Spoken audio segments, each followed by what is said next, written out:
பார்க்கலாம். நல்லா கொதிக்குது.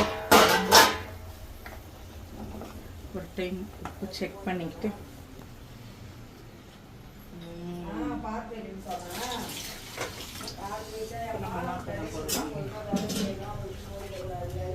லைட்டாக ஃபஸ்ட்டு கருவேப்பிலை போட்டுக்கோங்க. மேலே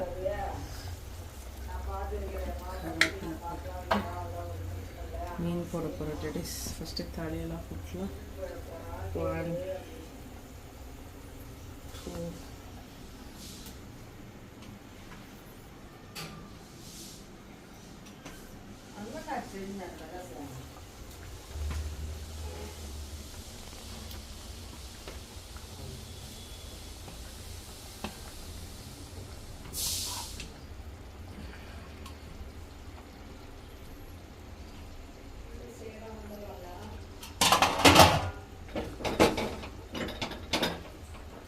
லைட்டாக வெளியில் வந்து எல்லாத்தையும் செட் பண்ணி விட்டுக்கணும். டெடிஸ் கிளறக்கூடாது. எல்லாம் பண்ணி எடுத்துகிற கருவேப்பிலை எல்லாம் நான் போட போகிறேன். கருவேப்பிலை போட்டுக்கோங்க டெடிஸ்.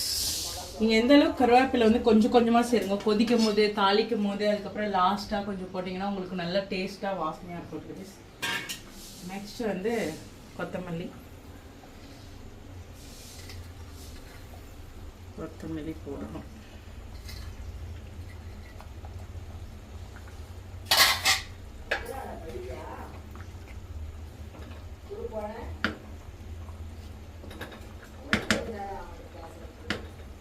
அவ்வளோதான் டெடிஸ்.